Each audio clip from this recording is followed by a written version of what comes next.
Friends, good morning. કેમ છો મિત્રો? મજામાં? મિત્રો, આજે આપણે ધોરણ 12 વિષય ગુજરાતીની અંદર પ્રકરણ 3 દમયંતી સ્વયંવર એનો ભાગ બીજો શરૂ કરવા તરફ જઈ રહ્યા છીએ. મિત્રો, અગાઉના લેક્ચરની અંદર આપણે 1 થી 11 જે પંક્તિઓ હતી એ સમજી હતી. હવે ત્યાંથી આપણે આગળ જોઈએ. તો મિત્રો, આગળ જોઈએ. રીંછ, વાંદર, શ્વાન, માંજાર, કન્યા કહી વર રૂડા ચાર. રીંછ એટલે કે રીંછ, વાંદર એટલે કે વાંદરો, શ્વાન એટલે કે કૂતરો, શ્વાન એટલે કે કૂતરો, અને માંજાર એટલે બિલાડો. તો કન્યા એટલે કે દમયંતી. દમયંતી કહે છે કે ભાઈ આ 4 રૂડા, રૂડા એટલે કે સારા, એ વર લાગે છે. રીંછ, વાંદર, શ્વાન, માંજાર, કન્યા કહી વર રૂડા ચાર. રૂડા એટલે કે સારા. આ 4 વર છે એ ખૂબ જ સુંદર લાગી રહ્યા છે. ઇન્દ્ર રાય વાણી એમ ભણે. ભણે એટલે બોલે, કહે. ભણે એટલે કે બોલે અથવા કહે. ઇન્દ્રરાય એટલે કે ઇન્દ્ર રાજા છે એ એમ ભણે એટલે કે એવું બોલે છે કે આધાવેશ માંડ્યો આપણે. આધોવેશ આપણે છે એ માંડ્યો છે કે શું આપણે આ વેશ માંડ્યા છે. આધાવેશ એટલે ખરાબ વેશ, કે ભાઈ આવા શા માટે આપણે આવા ખરાબ વેશ માંડ્યા છે. ફરીવાર મિત્રો, રીંછ, વાંદર, શ્વાન, કૂતરો, માંજાર. દમયંતી કહે છે કે ભાઈ આ વર છે એ 4 બહુ રૂપાળા છે. ઇન્દ્રરાય વાણી એમ ભણે એટલે ઇન્દ્રરાય એમ કહે છે કે આધાવેશ માંડ્યો આપણે. આપણે આવા વેશ શા માટે આપણે માંડ્યો છે. જમ કહી કાં હસાવો લોક, શાપ કીધા માહો માહે હો. જમ એટલે કે યમરાય, જમરાજા, એ કહે છે કે કાં હસાવો લોક, શા માટે આ લોકોને હસાવો છો. કે ભાઈ આપણા આવા સ્વરૂપો બન્યા અને એના માટે આ લોકો છે આપણા પર એકબીજા પર હસી રહ્યા છે. લોકોને શા માટે હસાવો છો. શાપ કીધા માહો માહે. માહો માહ એટલે કે અંદરો અંદર. માહો માહ એટલે કે અંદરો અંદર. જે દેવતાઓએ એકબીજાને જે શ્રાપ આપ્યા હતા, એ શ્રાપ છે એ અંદરો અંદર જે શ્રાપ આપ્યા હતા એને ફોક કર્યા. ફોક એટલે વ્યર્થ, નકામા. ફોક એટલે વ્યર્થ અથવા નકામા. એકબીજાના શ્રાપ પાછા ખેંચી લીધા. દમયંતી વિચારી વળી સમાન શોભે પંચ નળ. હવે શ્રાપ જે પાછા ખેંચી લીધા એટલે એકબીજાના જે મુખ હતા એ વળી પાછા જે ઓરિજિનલ રૂપમાં આવી ગયા, નળ રાજાના સ્વરૂપમાં આવી ગયા. એટલે વળી પાછી દમયંતી છે એ વિચારે છે સમાન શોભે પંચ નળ. પંચ એટલે કે 5. વળી પાછા એ 5 નળ એ શોભી રહ્યા છે. એટલે દમયંતી છે એ વિચારે છે. આગળ જોઈએ. કોહોને વરીએ. કોહોને એટલે કે કોને. કોહોને એટલે કે કોને. વરીએ, વરવું એટલે કે પરણવું. વરવું એટલે કે પરણવું. કોને પરણવું. કોહોને ઉવેખીએ. ઉવેખવું એટલે કે તિરસ્કાર કરવો, અનાદર કરવો. ઉવેખવું એટલે શું. તિરસ્કાર કરવો અથવા અનાદર કરવો. કોને પરણવું, કોનો તિરસ્કાર કરવો અથવા અનાદર કરવો. વરમાળા કોને પહેરાવવી. કે ભાઈ જે વરમાળા છે એ કોને પહેરાવવી. વરમાળા કોને પહેરાવવી. વરમાળા કોને પહેરાવવી. દમયંતી વિચારે છે કે એક સમાન એ 5 નળ શોભી રહ્યા છે. હવે કોને પરણવું, કોની ઉપેક્ષા અવગણના કરવી, વરમાળા કોને પહેરાવવી, આવું દમયંતી છે એ વિચારે છે. વળી પાછા આગળ જોઈએ. જોવા મળ્યા રાજકુમાર એક નળ દેખે નિરાધાર. તો આવી રીતે દમયંતી વિચારે છે કોને પરણવું. આમ 5 નળ જોવા મળે છે. જોવા મળ્યા રાજકુમાર એક નળ દેખે નિરાધાર. નિરાધાર એટલે કે જેનો કોઈ આધાર ન હોય તેવું. નિરાધાર એટલે કે જેનો કોઈ આધાર ન હોય તેવો એક નળ છે એ નિરાધાર દેખાઈ રહ્યો છે.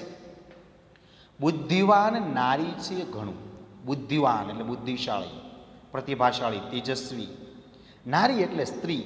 અહીંયા મિત્રો દમયંતી માટે આ શબ્દ વપરાણો છે કે ભાઈ દમયંતી છે એ ખૂબ જ બુદ્ધિશાળી સ્ત્રી છે. માન મુકાવે દેવતા તણું. ગમે તેવા દેવતાઓ હોય, દેવતા એટલે દેવો, એનું પણ એ માન મુકાવે છે. દમયંતી વિચારે છે કે આ જોવા રાજકુમારો ભેગા થયા છે, પરંતુ એક નળ છે એ નિરાધાર છે, નિર્ધાર છે. દમયંતી સ્ત્રી ખૂબ જ બુદ્ધિશાળી છે. એ દેવતાઓનું પણ માન મુકાવે એવી છે. તણું એટલે નું, માન મુકાવે દેવતા તણું, તણું એટલે નું, દેવતાઓનું પણ એ માન મુકાવે એવી છે. ચારેયને પૂછે પ્રણામ કરી તમારા તાતના શા શા નામ. ચારે જે 5 નળ હતા એમાં બીજા જે 4 નળ હતા એને પૂછ્યું કે ભાઈ તમારા તાત, તાત એટલે પિતા, પેલા પ્રણામ કર્યા ચારેને. પ્રણામ કરીને કીધું કે ભાઈ તમારા તાત એટલે પિતાજીનું નામ, શા શા એટલે કયા કયા છે અથવા શું છે, તમારા પિતાજીના કયા કયા નામ છે. જો દમયંતી બુદ્ધિશાળી સ્ત્રી છે, દેવતાઓના પણ માન મુકાવે એવી છે. એ ચારે રાજકુમારો બેઠા હતા ત્યાં આવીને કીધું કે ભાઈ તમારા પિતાજીના નામ શું છે, એમ પ્રણામ કરી અને દમયંતીએ કીધું. લોભ વિશે ગણ્યો નવ પાપ, વીરસેન 5નો બાપ. હવે દેવતાઓ છે એના પપ્પા તો અલગ હતા, પણ દમયંતીને પરણવાનો લોભ જઈ ગયો. લોભ વિશે ગણ્યો નવ પાપ, કે ભાઈ લોભ હતો, એને ખબર હતી કે ભાઈ લોભ કરીએ એટલે પાપ લાગે, છતાં પણ આ દેવો છે એ ખોટું બોલતા અચકાતા નથી કે ભાઈ ખોટું બોલશું એટલે પાપ લાગશે, લોભ કરશું એટલે પાપ લાગશે, છતાં પણ એ ખોટું બોલે છે. અને નળ રાજાના પિતાજીનું જે નામ હતું વીરસેન, એટલે 5 નળ એક જ સરખું નામ બોલ્યા, વીરસેન 5નો બાપ, કે ભાઈ અમારા પિતાજીનું નામ વીરસેન છે. દેવોએ લોભ કર્યો, લોભ કરવાથી પાપ થાય છે એ પણ ન વિચાર્યું, અને 5 નળના પિતાજી એ વીરસેન છે એવું દેવતાઓ ખોટું બોલે છે. કન્યા વળતી કરને ઘસી. કર એટલે હાથ, કર એટલે શું થાય? હાથ. એટલે દમયંતી છે એ હાથ ઘસવા લાગી. કન્યા વળતી કરને ઘસી, સખી સામું જોઈ જોઈ હસી. સખી એટલે બેનપણી, સખી એટલે બેનપણી. દમયંતી છે એ હાથ ઘસવા લાગી છે અને તેની સખીની સામે જોઈ અને હસવા લાગી છે. તો મિત્રો આ શ્લોકોની અંદર જોઈ લે કે ભાઈ રીંછ, વાંદર, કૂતરો, બિલાડી, દમયંતી કહે છે કે ભાઈ 4 એ રૂડા વર છે એ શોભી રહ્યા છે. ઇન્દ્રરાય તરફ દમયંતી જાય છે. ઇન્દ્રરાય કહે છે કે આપણે શા માટે આવા આધાવેશ, ખરાબ વેશ માંડ્યા છે. જમ કહે છે શા માટે લોકોને હસાવો છો. આમ કહી અને 4 દેવોએ અંદરો અંદર જે પોતાના જે શ્રાપ હતા એને ફોક વ્યર્થ કર્યા. દમયંતી વળી પાછી વિચારે છે, ત્યાં એકને બદલે 5 નળ શોભી રહ્યા છે. દમયંતી વિચારે છે કોને પરણવું, કોની અવગણના કરવી, કોને વરમાળા પહેરાવવી. તો આવી રીતે એકને બદલે બીજા 4 રાજકુમારો જોવા મળે છે. પણ એ જે 5 હતા એમાંથી એક જે રાજકુમાર હતો એ એકદમ નિરાધાર, નિર્ધાર હતો, જેનો કોઈ આધાર ન હોય એવો હતો. પરંતુ દમયંતી એ બુદ્ધિવાન સ્ત્રી છે, દેવતાઓનું પણ એ માન મુકાવે છે. એટલે દમયંતી 4 દેવતાઓ પાસે આવી એને પ્રણામ કરી અને કહેવા લાગી કે ભાઈ તમારા પિતાજીના નામ શું છે. એટલે દેવો છે એ લોભી બન્યા હતા દમયંતીને પરણવા માટે. એટલે લોભ કરવાથી પાપ થાય છે એ પણ દેવો જોતા નથી. અને નળ રાજાના પિતાજીનું જે નામ હતું વીરસેન, તો કીધું કે ભાઈ વીરસેન 5નો બાપ. એટલે દમયંતી આ જોઈ અને પોતાના જે કર, હાથ છે એને એની સખીની સામે જોઈ અને ઘસવા લાગી છે. ત્યારબાદ મિત્રો આગળ જોઈએ. સખી કહે શું ઘેલા થયા, શું કપટ રૂપને વળગી રહ્યા, બીજા પુરુષ રૂપના ધામ સાંભળો કહું દેશ દેશના નામ. હવે દમયંતી એ ફરી ફરી અને 5 જે નળ છે એ ત્યાં જ આવે છે. એટલે દમયંતીની સખી છે બેનપણી, એ કહે છે કે ભાઈ સખી કહે શું ઘેલા થયા, કે તમે આ રૂપમાં શા માટે ઘેલા થયા, શા માટે પાગલ થયા છો, શું કપટ રૂપને વળગી રહ્યા, કે ભાઈ આ કપટી છે. નળ રાજાના રૂપની અંદર કપટ કરી અને જે લોકો આવ્યા છે એની તરફ તમે શા માટે રહો છો, આ નળ રાજાના રૂપને શા માટે તમે વળગી રહ્યા છો. બીજા પુરુષ રૂપના ધામ, કે ભાઈ પૃથ્વી પર છે એ ઘણા બધા પુરુષો છે, રૂપવાન છે, એને રાજ્ય છે. સાંભળો કહું દેશ દેશના નામ, તો આવા જે પુરુષો છે એના દેશોના નામ અને આવા રાજાઓના નામ તમે સાંભળો. દમયંતીની સખી કહે છે કે તમે આ કપટ રૂપની અંદર શું કહેલા રહ્યા, આ કપટી રૂપને શા માટે વળગી રહ્યા છો. આ પૃથ્વી પર ઘણા એવા જે રાજાઓ છે, જે રૂપવાન છે, સુંદર છે, એના રાજાઓ, એની પાસે ઘણું બધું રાજ્ય છે, એવા રાજાઓના નામ પણ તમે સાંભળો. દમયંતી સખી આગળ કહે છે, દેશ સકળ નરેશના નામ દાસી કહે વર્ણવી ગુણગ્રામ, તોય કન્યાને ન ગમ્યું કોઈ ફરી પંચનળને જોઈ. દેશ સકળ, સકળ એટલે સમગ્ર બધા, નરેશ, નરેશ એટલે કે રાજા, નરેશ એટલે કે રાજાઓના નામ દાસી કહે છે. દમયંતીની સખી છે જે દાસી છે એ સમગ્ર દેશના જે રાજાઓ છે એ રાજાના નામ એ દાસી વર્ણન કરે છે અને એના ગુણગામ એ પણ કહે છે. દમયંતીની સખી એ દમયંતીને પૃથ્વી પરના દેશના જુદા જુદા જે રાજાઓ છે એ એના ગુણો, એના ગામ, એના નામ, આ બધું દાસી દમયંતીને સંભળાવે છે. તો એ કન્યાને ન ગમ્યું કોઈ ફરી પંચનળને જોઈ, છતાં પણ દમયંતીને કોઈ ગમતું નથી. દમયંતીની સખીએ ઘણા રાજાઓના નામ આપ્યા, છતાં પણ દમયંતીને કોઈ એમાંનું ગમતું નથી. ફરી ફરી વારંવાર દમયંતી છે એ આ પાંચે જે નળ છે એ ત્યાં જ આવી અને ઊભી રહે છે. વળી પાછી દમયંતીએ પાંચે નળની પાસે આવી એટલે હું નળ પાંચે ઉચરે પણ કન્યા કોહોને નવ વરી, નારદજી અંતરિક્ષ આવ્યા ઇન્દ્રાણી આદિ તેડી લાવ્યા.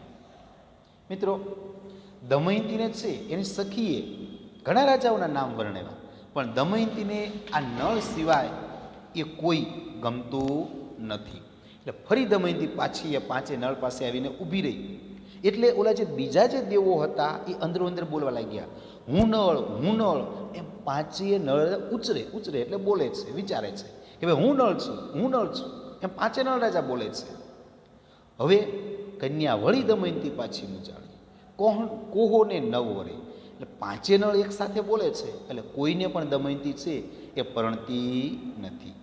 નારદજી અંતરિક્ષ આવ્યા, એ નારદજી છે એ સ્વર્ગની અંદર ગયા હતા અને ત્યાં અંતરિક્ષની અંદર પૃથ્વી અને આકાશનો જે વચ્ચેનો જે ભાગ છે મિત્રો એને અંતરિક્ષ કહેવાય. એટલે નારદજી અંતરિક્ષમાં આવ્યા, ઊભા રહ્યા. ઇન્દ્રાણી આદિ તેડી લાવ્યા, આદિ એટલે વગેરે. એ ભાઈ ઇન્દ્રદેવના જે પત્ની હતા, એ ઇન્દ્રાણી, અગ્નિદેવના, વરુણદેવના, એના બધાના જે પત્નીઓ હતા એ બધાને છે એ બોલાવીને લાવ્યા. એટલે નારદજી સ્વર્ગની અંદર ગયા, દેવતાઓની પત્નીઓ, ઇન્દ્રાણી, અગ્નિદેવની પત્ની, એ બધાને બોલાવી અને લાવ્યા છે. ચારે દેવની ચારે નાર, ગગને દીઠી ભરથાર, લજ્જા પામ્યા લોભ ઘણું, એ કારજ નારદ તણું. ચારે દેવો છે એ ચારે દેવોની નાર એટલે પત્નીઓ, નાર એટલે શું થાય? પત્નીઓ. કે ભાઈ ચારે દેવોની પત્નીઓ છે ગગને દીઠી ભરથાર, ગગન એટલે કે આકાશમાં, ગગન એટલે શું થાય? આકાશમાં. ચારે દેવની ચારે પત્નીઓ આવી, તેમના પતિઓને તેમને આકાશમાં જોયા છે.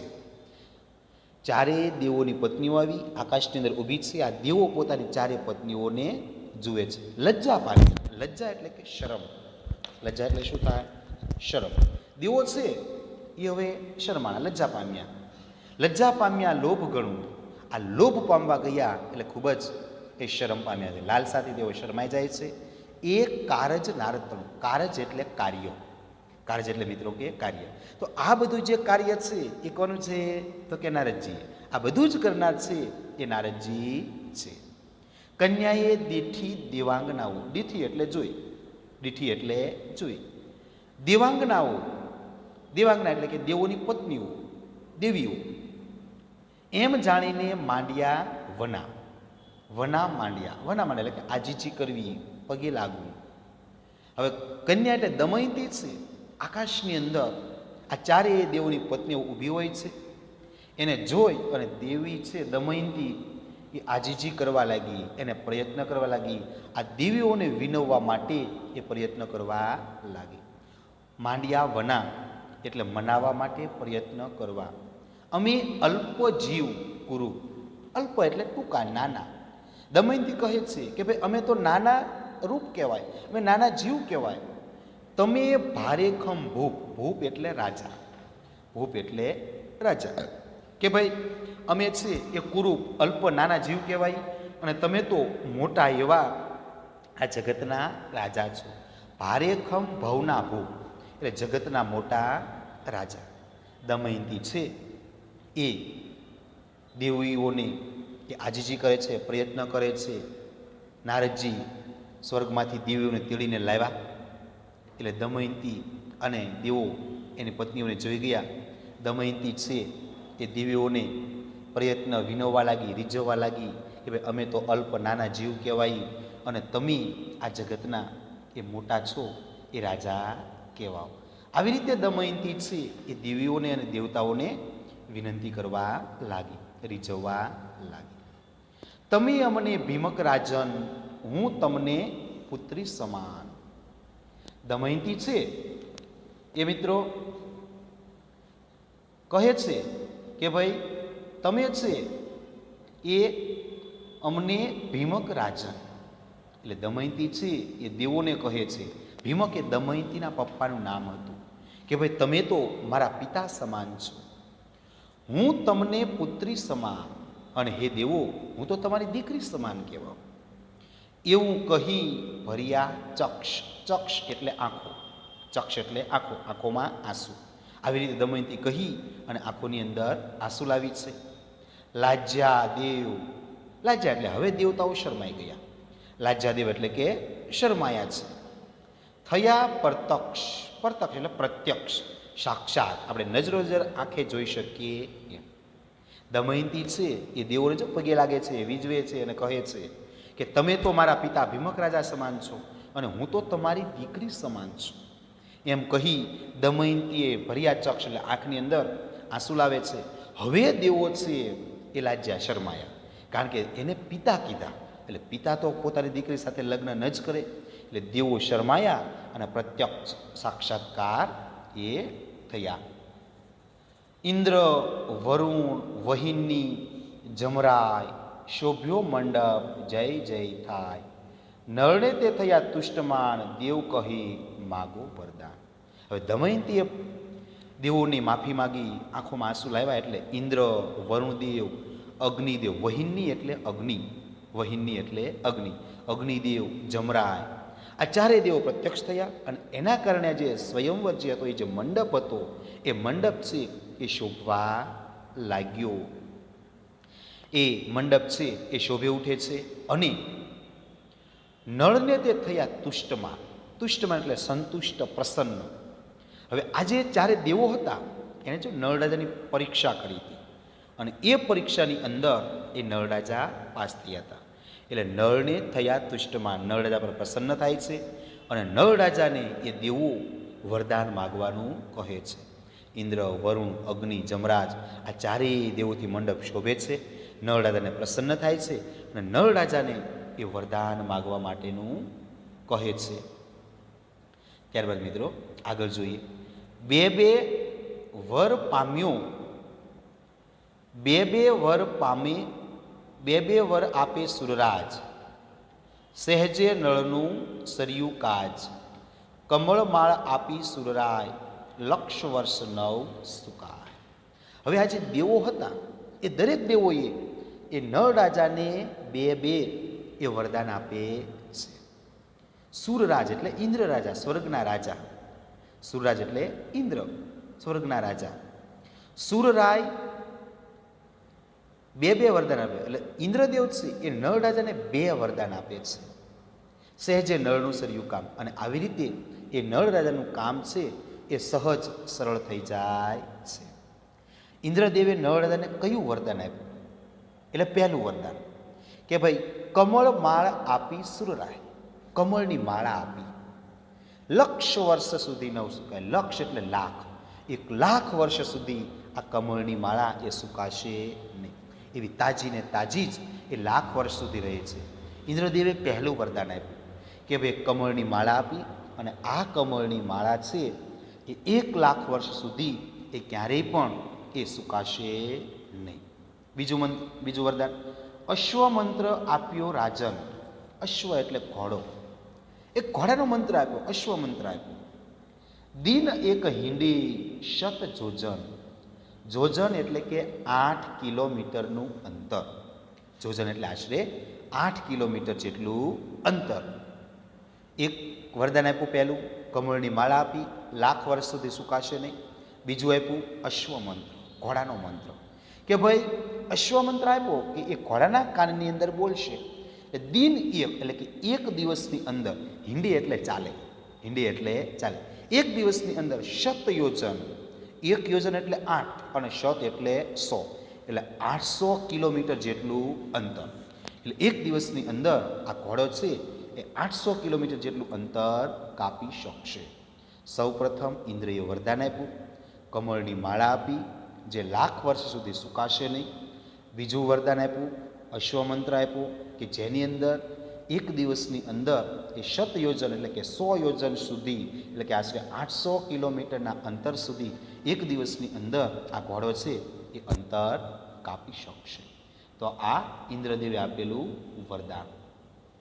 ત્યારબાદ અગ્નિ કહે અગ્નિ દાજે નહીં તુંઈ, સમરે તાહા પ્રગટ હુંઈ. પછી અગ્નિદેવે વરદાન આપ્યું છે કે ભાઈ અગ્નિદેવે શું કીધું કે ભાઈ હે નળ રાજા, નહીં દાજે તું, કે ભાઈ તું અગ્નિથી દાજીશ નહીં, તને અગ્નિ દજાડી શકશે નહીં. જાહા સમરે તાહા હાજર થા, અને જ્યાં હે નળ રાજા, જ્યાં તું મારું અગ્નિનું સ્મરણ કરીશ ત્યાં હું પ્રગટ થાશ, હાજર થઈશ. અગ્નિદેવે બે વરદાન આપ્યા કે હે નળ રાજા, અગ્નિથી તું દાજીશ નહીં, અને જ્યાં તું મારું સ્મરણ કરીશ ત્યાં હું પ્રગટ થઈશ. તો મિત્રો, દેવોએ જે નળ રાજાને આપેલા વરદાનો આ આપણે યાદ રાખવાનું છે. અગ્નિદેવે કયું વરદાન આપ્યું કે ભાઈ નળ રાજા અગ્નિથી દાજશે નહીં, અને જ્યાં અગ્નિદેવનું સ્મરણ કરશે ત્યાં હાજર થશે. ત્યારબાદ ધર્મરાજા કહે છે, ધર્મ કહે ભોગવે રાજભોગ, ત્યાં લગી નહીં પૂરમાં રોગ, જે કરશે તારી કથા વાચના, તેને ન હોય જમ યાચના. ધર્મરાજાએ એ વરદાન આપ્યું. ધર્મરાજા કહે છે કે હે નળ રાજા, તું અલગ અલગ જુદા જુદા એ રાજ્યના રાજપાટ ભોગવીશ, રાજ્યના ભોગો ભોગવીશ, ત્યાં લગી નહીં પૂરમાં રોગ, કે જ્યાં સુધી તું રાજ્ય ભોગવીશ, જ્યાં સુધી તું રાજ્ય કરીશ ત્યાં સુધી તારા નગરની અંદર કોઈ રોગ પ્રવેશશે નહીં. ધર્મરાજાએ નળ રાજાને કયું પહેલું વરદાન આપ્યું કે જ્યાં સુધી હે રાજન તું રાજ્ય ભોગવીશ ત્યાં સુધી તારા નગરની અંદર એ કોઈને એ રોગ થશે નહીં. પાછું આગળ શું કીધું કે જે કરશે તારી કથા વાંચના, કે ભાઈ જે કોઈ તારી કથાનું વાંચન કરશે, કે ભાઈ જે કોઈ તારી જે વાર્તા સાંભળશે તેને ન હોય જમ યાચના, તો તેને એ ક્યારેય છે એ જમનું માગવું આવશે નહીં, એ જમ રાજા એ લેવા આવશે નહીં. ધર્મરાજાએ કીધું કે હે નળ રાજા, જ્યાં સુધી તું રાજ્ય ભોગવીશ ત્યાં સુધી તારા નગરની અંદર કોઈ રોગ પ્રવેશ કરશે નહીં, જે તારી કથાનું વાંચન કરશે તેને જમ યાચના હશે નહીં, એને ક્યારેય પણ કોઈની પાસે કાંઈ માગવાનું રહેશે નહીં. આટલા તારા રાજ્યની અંદર લોકો સુખી થશે. એવું એ ધર્મરાજાએ એ નળ રાજાને એ વરદાન આપ્યું. ત્યારબાદ વરુણ કહે સાંભળ નળરાય, સૂકું વૃક્ષ પલ્લવ થાય. વળી પાછા વરુણદેવ આપે છે વરદાન. વરુણદેવ કહે છે કે હે નળ રાજા સાંભળ, સૂકું વૃક્ષ નવ પલ્લવ, નવ પલ્લવ એટલે નવા પાંદડાઓ વાળું. સુકાઈ ગયેલું વૃક્ષ એ નવા પાંદડાઓ વાળું થશે. વરુણદેવ કહે છે, પાણીનો દેવતા છે, એ નળરાજાને વરદાન આપે છે કે હે નળરાજા, તું જ્યાં પ્રવેશ કરીશ, સ્પર્શ કરીશ, તો કોઈ સુકાઈ ગયેલું કોઈ વૃક્ષ હશે તો એ સુકાઈ ગયેલું વૃક્ષ પણ એ નવા પાંદડાવાળું થશે. વરુણદેવે નળરાજાને કયું વરદાન આપ્યું કે ભાઈ સુકાઈ ગયેલું એ વૃક્ષ હશે એ ફરીથી લીલું થશે, એટલે કે નવા પાંદડાવાળું થશે, એટલે મારું તું સ્મરણ કરીશ ત્યાં જ. પછી આગળ કહે છે કે ભાઈ જ્યાં તું મારું સ્મરણ કરીશ ત્યાં એ જળ પણ હાજર થશે. તો ચારે દેવો છે એ નળરાજાને બબ્બે મંત્રો આપે, બબ્બે વરદાન આપે છે. અગ્નિદેવે પહેલું વરદાન આપ્યું કમળની માળા કે જે લાખ વર્ષ સુધી સુકાવાની નથી. બીજો અશ્વમંત્ર, એક દિવસની અંદર શતયોજન, યોજન એટલે 8 કિલોમીટરનું અંતર, એટલે 800 કિલોમીટર જેટલું અંતર એક દિવસની અંદર કાપી નાખશે. પછી અગ્નિદેવ કહે છે કે હે રાજા, અગ્નિ તને દજાડી નહીં શકે, જ્યાં તું મારું સ્મરણ કરીશ ત્યાં હું પ્રગટ થાશ. પછી ધર્મરાજા કહે છે કે હે રાજા, તું જ્યાં સુધી રાજ્ય ભોગવીશ ત્યાં સુધી તારા નગરની અંદર કોઈ પણ માણસને રોગ નહીં થાય. જે તારી કથાનું વાંચન કરશે તેને કોઈની પાસે ક્યારેય પણ માગવાનું રહેશે નહીં. અને છેલ્લે વરુણદેવ કહે છે કે હે નળરાજા સાંભળ, કે સૂકું વૃક્ષ હશે એ પણ એ નવા પાંદડાઓવાળું થશે. તું જ્યાં પ્રવેશ કરીશ તો સુકાઈ ગયેલું વૃક્ષ હશે, એને તો સ્પર્શ કરીશ એટલે એ પણ નવા પાંદડાવાળું થશે. અને સંવર્યું જળ તત્કાળ ઉપજે, આઠે વર પામ્યો ઉપા. કે ભાઈ વૃક્ષ હશે એ તો નવા પાંદડાવાળું થશે, અને જ્યાં તું મારું સ્મરણ કરીશ ત્યાં હું તાત્કાલિક હાજર થઈશ. આવું વરુણદેવે વરદાન આપ્યું કે ભાઈ જ્યાં તું જળનું સ્મરણ કરીશ ને ત્યાં હું જળ હાજર થઈશ. આમ આઠે વર પામ્યો ભૂપાલ, ભૂપાલ એટલે કે રાજા. આમ 8 વરદાન છે એ નળરાજા પામે છે. ઇન્દ્રદેવના 2, અશ્વમંત્ર અને કમળની માળા. અગ્નિદેવના 2, દજાડશે નહીં, જ્યાં સ્મરણ કરશે તે હાજર થશે. ધર્મરાજાના 2, નગરની અંદર જ્યાં સુધી રાજ્ય કરશે ત્યાં સુધી કોઈ રોગી નહીં બને, જેની કથા સાંભળશે એને ક્યારેય કોઈ પાસે માગવું નહીં પડે.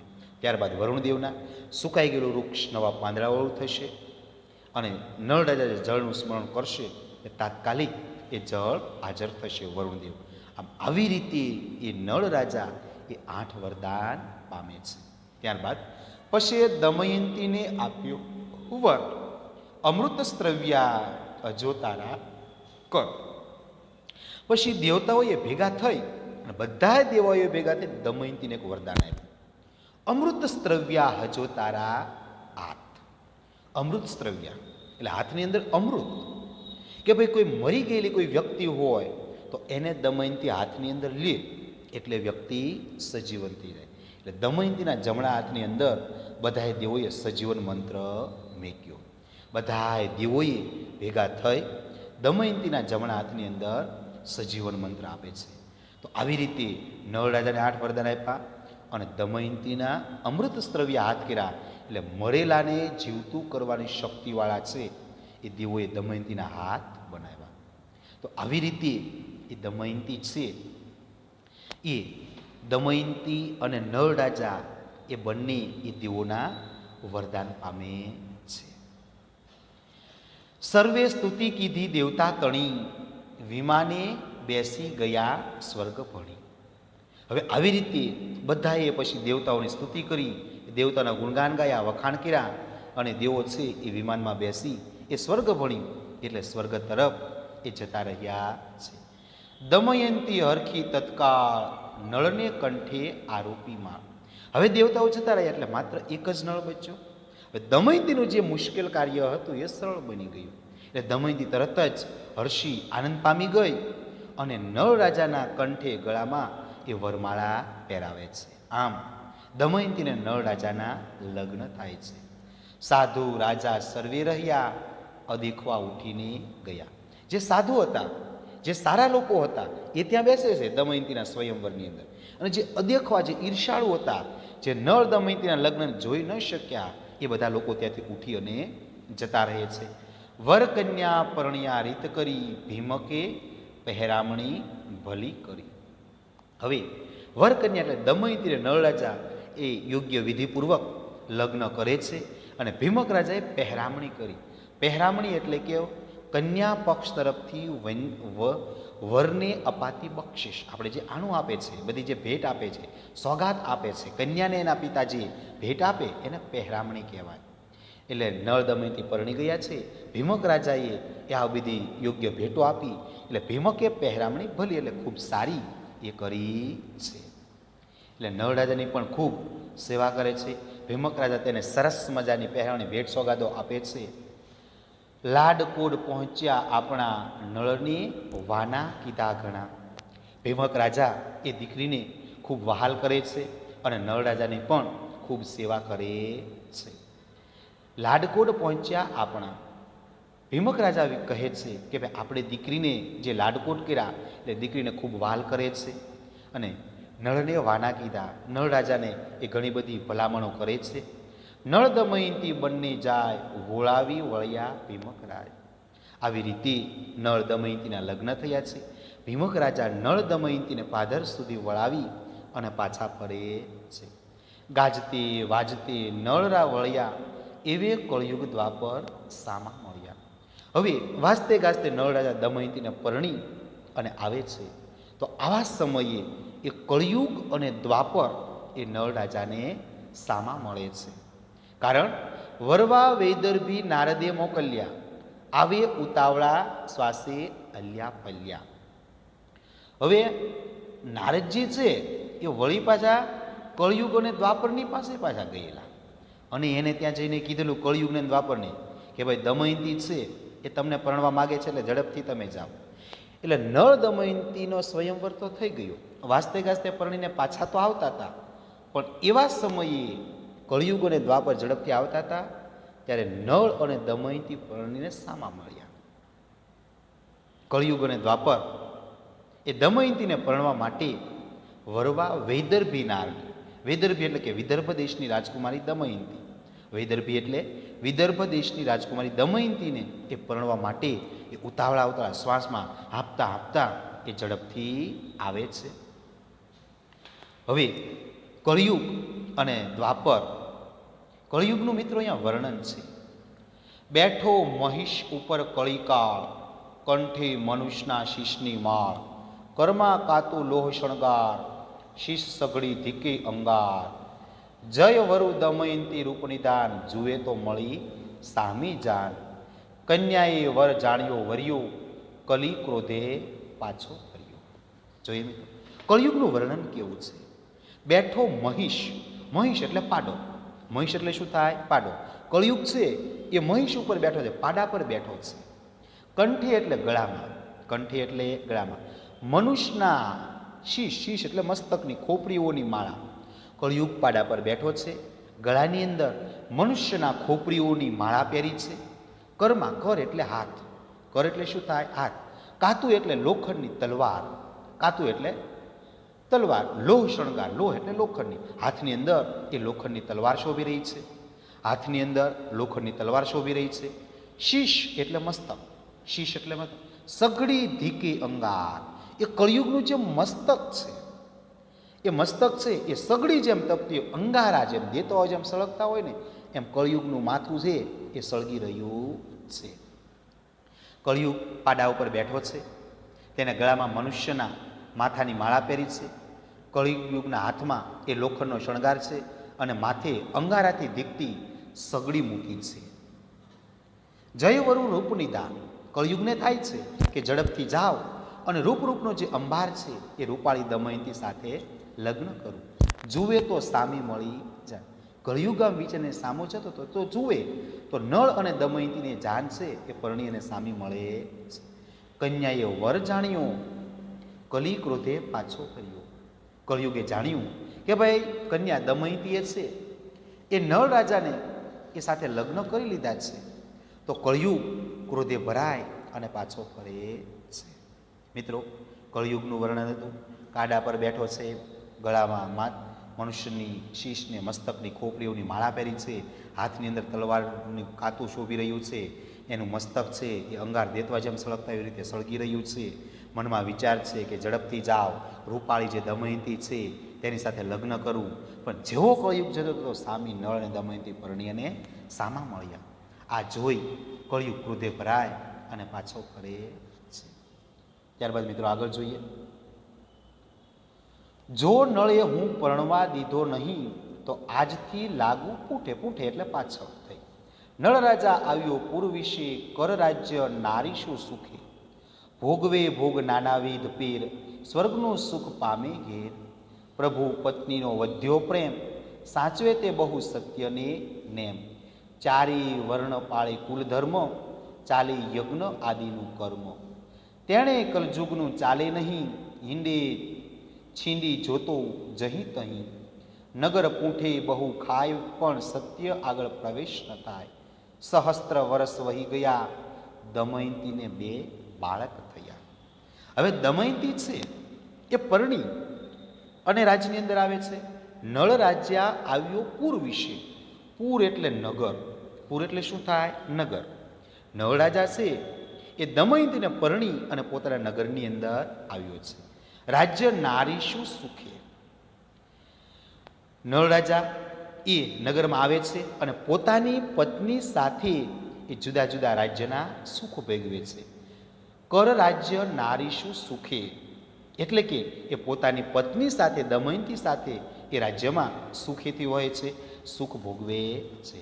નળ રાજા પોતાના નગરની અંદર આવે છે, પોતાની પત્ની સાથે એ રાજ્યના સુખ ભોગવે છે. ભોગવે ભોગ નાનાવિધ. નાનાવિધ એટલે કે અલગ અલગ, જુદા જુદા. નાનાવિધ એટલે કે જુદા જુદા, અલગ અલગ પ્રકારના. પીર એટલે પ્રકારના. કે ભાઈ નળ છે અલગ અલગ પ્રકારના, એ જુદા જુદા પ્રકારના રાજ્યના સુખો ભોગવે છે. સ્વર્ગનું સુખ પામે ઘેર અને પોતાના ઘેરે એ સ્વર્ગનું એ સુખ પામી રહ્યો છે.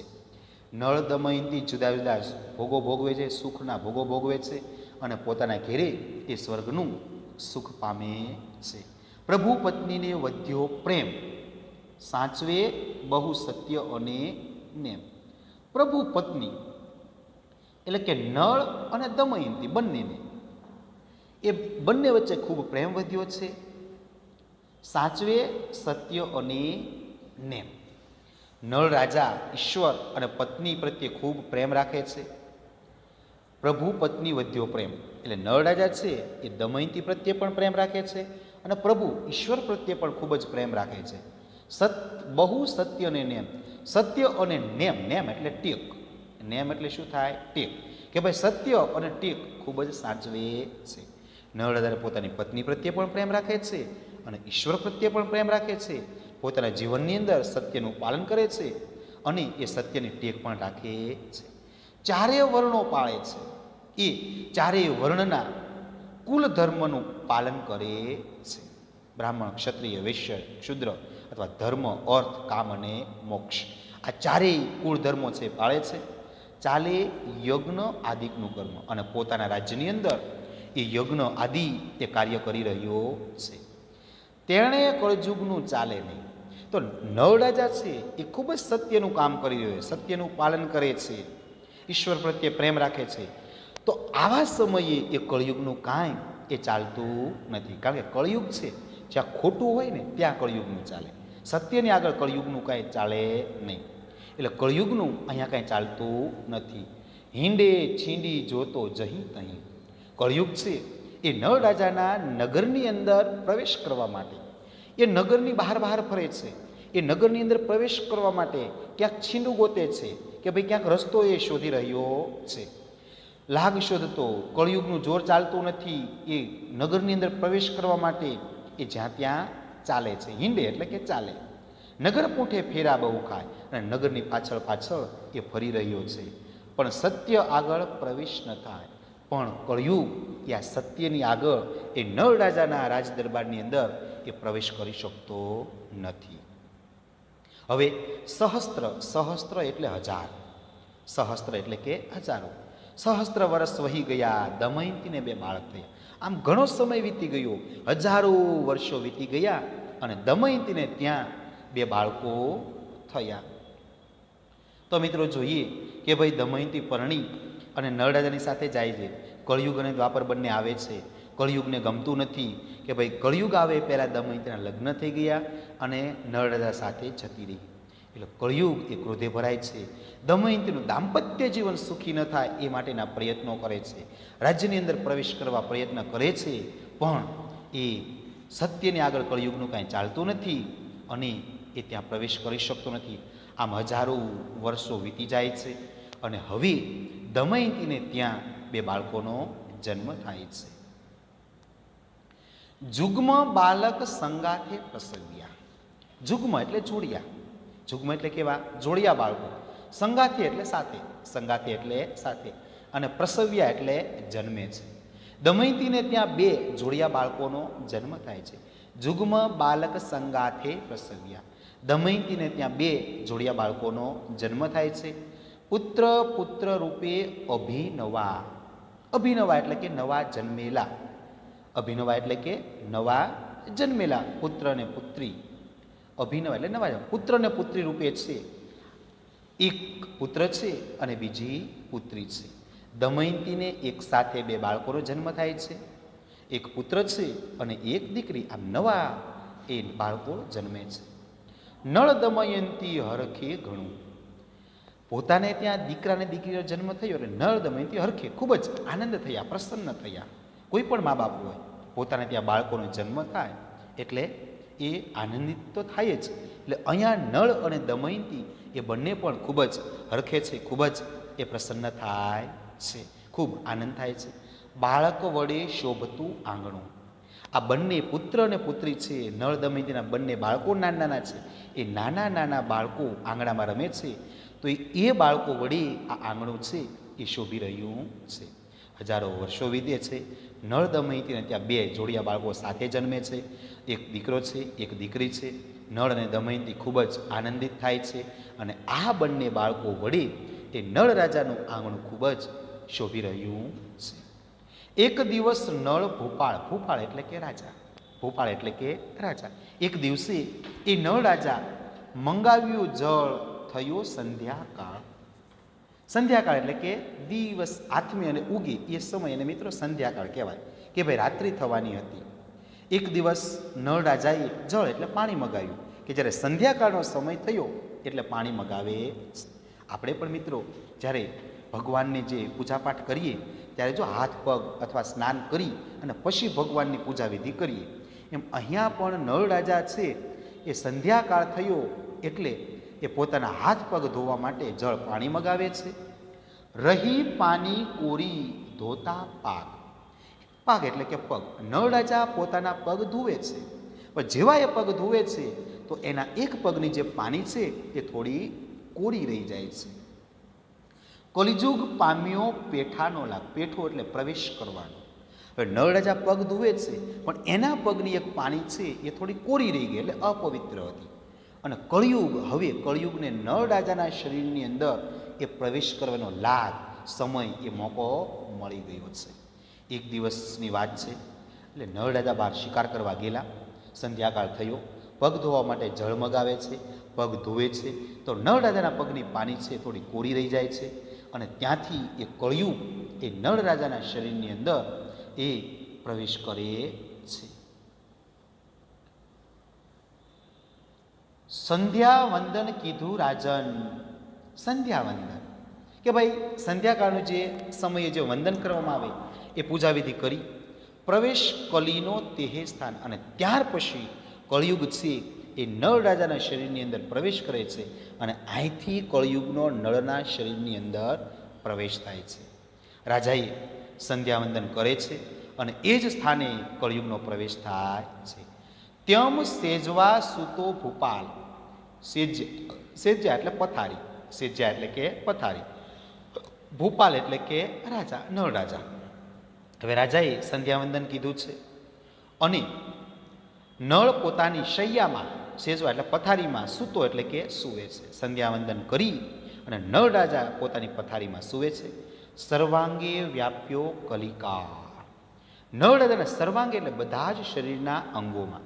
સર્વાંગે એટલે શરીરના બધા જ અંગોમાં. નળ રાજા એ શરીરના બધા જ અંગોમાં છે એ પ્રવેશ કરે છે. સંધ્યાનો સમય થાય છે. નળ રાજા સંધ્યાવંદન કરે છે. પછી પોતાની પથારીમાં સૂવે છે અને ત્યારે આ કળિયુગ એ નળ રાજાના શરીરના બધા જ અંગોમાં વ્યાપી જાય છે. એટલે નળ રાજાના શરીરની અંદર એ કળિયુગ છે એ પ્રવેશ કરે છે. વલણ. વલણ એટલે મિત્રો આપણે જે એક કથા હોય એ કથાનો જે બીજો જે ભાગ હોય, એક ભાગ પૂરો થતો હોય અને બીજા ભાગની અંદર હવે આગળ શું સ્ટોરી આવશે તો એ સ્ટોરીની થોડી પ્રસ્તાવના બાંધતું હોય એવી જે ઉક્તિ હોય એને મિત્રો વલણ કહેવાય. આખ્યાનના જ 3 પ્રકારના ભાગ છે, ઉથલો, વલણ. એટલે પહેલા ભાગની સ્ટોરી પૂરી થતી હોય અને બીજો હવે જે ભાગ હોય એની જે સ્ટોરી થતી હોય એને ઉથલો અથવા વલણ કહેવાય. એટલે હવે ભાગ બદલાય છે તો એની પ્રસ્તાવના માહિતી આપતી હોય તો એ વલણ. કલિકાલ વ્યાપ્યો રાયને, રાય એટલે રાજાને. હવે કળિયુગ છે એ રાજાના સમગ્ર આખા શરીરની અંદર એ વ્યાપી ગયું. ભ્રષ્ટ થયો નૈષધનો ધણી રે. ભ્રષ્ટ, હવે નળ રાજા જે ભ્રષ્ટ થઈ જવું. ભ્રષ્ટ થયો નૈષધનો ધણી એટલે નળ રાજા. નળ રાજા છે એ સાવ ભ્રષ્ટ થઈ ગયો છે. હવે વઢાડું પિતરાય. પિતરાય એટલે કે કાકાનો દીકરો ભાઈ. આપણે શરૂઆતમાં સ્ટોરીમાં જોયું હતું કે ભાઈ નળ રાજાના કાકાનો દીકરો જે પુષ્કર હતો એનો જે પ્રધાન હતો એ રિસાય અને જંગલની અંદર જતો રહ્યો હતો. તે પિતરાય એટલે કે 7 પેઢી સુધીના સગા સંબંધીઓ હોય, કાકા દાદાના દીકરાઓ, એને મિત્રો પિતરાય કહેવાય. કાકાનો દીકરો. હવે વઢાડું પિતરાય કલી ચાલ્યો પુષ્કર ભણી. પુષ્કર એ નળ રાજાના કાકાના દીકરાનું નામ છે. ભણી એટલે તરફ. એટલે હવે કળિયુગ છે નળ રાજાના શરીરની અંદર પ્રવેશ કરી છે. નળ રાજા ભ્રષ્ટ થઈ ગયો છે. હવે કળિયુગ વિચારે છે કે હવે બંને ભાઈઓને અંદરો અંદર લડાઈ કરાવું, બધાડું. અને આમ વિચારી કળિયુગ છે એ પુષ્કરની તરફ જાય છે. તો અહીંયા મિત્રો આપણે જોઈએ છીએ કે નળ દમયંતીના લગ્ન થાય છે, એનો સ્વયંવર થાય છે. હવે કળિયુગ અને દ્વાપર આવે છે પણ કળિયુગનો પરણવાનો વારો ન આવ્યો એટલે ક્રોધે ભરાયો અને નળ રાજાને દુઃખી કરવા માટે પ્રયત્નો કરે છે. હજારો વર્ષો સુધી એના રાજ્યની પાછળ પાછળ ફરે છે પરંતુ એ કળિયુગનું ક્યાંય ચાલતું નથી. એક દિવસ એ રાજા શિકાર કરી નગરની બહારથી આવતો હોય, સંધ્યાકાળનો સમય થાય છે અને પગ ધોવા માટે જળ પાણી મગાવે છે. એ ત્યારે એ નળ રાજાના પગની પાની કોરી રહી જાય છે અને પછી કળિયુગ ત્યાંથી પ્રવેશ કરે છે. નળ રાજા પથારીમાં સૂતો હોય છે. નળના સમગ્ર શરીરની અંદર કળિયુગ વ્યાપી જાય છે. નળ રાજા ભ્રષ્ટ થાય છે. પછી કળિયુગ એ નળ રાજાના કાકાનો દીકરો છે પુષ્કર, એની તરફ જાય છે અને વિચારે છે કે હવે હું બંને ભાઈઓ વચ્ચે લડાઈ કરાવું. તો મિત્રો અહીંયા જે આપણે ત્રીજું જે કાવ્ય છે એ દમયંતી સ્વયંવર, એ ત્રીજું કાવ્ય અહીં પૂર્ણ કરીએ છીએ. મિત્રો હોમવર્કની અંદર તમારે સ્વાધ્યાય ફેર બુકની અંદર લખવાનો છે. તો મિત્રો અહીંયા આપણે આ ત્રીજું કાવ્ય દમયંતી સ્વયંવર પૂર્ણ કરીએ છીએ.